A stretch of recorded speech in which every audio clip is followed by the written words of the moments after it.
બિહારમાં જ્યારે ચૂંટણીઓ નજીક આવી રહી છે ત્યારે વોટ બેંકની રાજનીતિ કરતી કોંગ્રેસ રાહુલ ગાંધી કહેવાતો પ્રવાસ કરી રહ્યા છે અને બેફામ લવારા કરી રહ્યા છે, ગમે તે મન ફાવે એવું બોલી રહ્યા છે। ત્યારે ગઈકાલે રાહુલ ગાંધીના કાર્યક્રમમાં જે પ્રકારનો દેશના વડાપ્રધાન માનનીય નરેન્દ્રભાઈ મોદીને સ્વર્ગસ્થ માતુશ્રી માટેનો બફાટ કરવામાં આવ્યો, અભદ્ર શબ્દ બોલવામાં આવ્યા, ખેદજનક શબ્દ બોલવામાં આવ્યા, એવી કોંગ્રેસને બિહારમાંથી જ્યારે સંપૂર્ણપણે જાકારો મળવાનો છે એવું કોંગ્રેસને ભાન થઈ ગયું છે ત્યારે રાહુલ ગાંધી અને એની ટોળકી ગમે તેવી બેફામ વાતો કરી રહ્યા છે। નરેન્દ્રભાઈ મોદી દેશના વડાપ્રધાન છે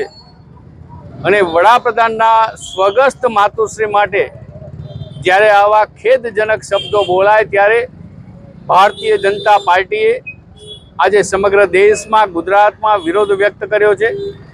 ધાંગધ્રા શહેરમાં રાજકમલ ચોકની અંદર શહેર સંગઠન દ્વારા, નગરપાલિકાના સૌ પદાધિકારી અને સદસ્યો દ્વારા, ભારતીય જનતા પાર્ટીના કાર્યકર્તાઓ દ્વારા, નાગરિકો દ્વારા રાહુલ ગાંધીના પુતળાનું દહન કરવામાં આવ્યું છે અને વિરોધ કરવામાં આવ્યો છે કે જે પ્રકારના શબ્દો રાહુલ ગાંધીએ અને એમની ટોળકીએ બોલ્યા છે એ શબ્દો માફીને લાયક નથી। લોકશાહી પદ્ધતિથી લોકો આનો જવાબ જડબાતોડ જવાબ આપશે અને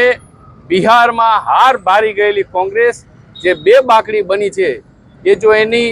જીભ ઉપર લગામ નહીં રાખે તો વધુ ને વધુ જાકારો એને બિહારમાંથી પ્રાપ્ત થવાનો છે। બિહારમાં કોંગ્રેસનો સંપૂર્ણપણે સફાયો થવાનો છે। હું કોંગ્રેસના નેતાઓને કહીશ કે સમગ્ર દેશના કોંગ્રેસના નેતાઓએ, કોંગ્રેસના અધ્યક્ષે, કોંગ્રેસના કરતા હરતા સમારતાઓએ દેશની માફી માગવી જોઈએ કે જ્યારે માતૃશક્તિ માટે આ પ્રકારના હલકા શબ્દોનો ઉપયોગ કરે છે ત્યારે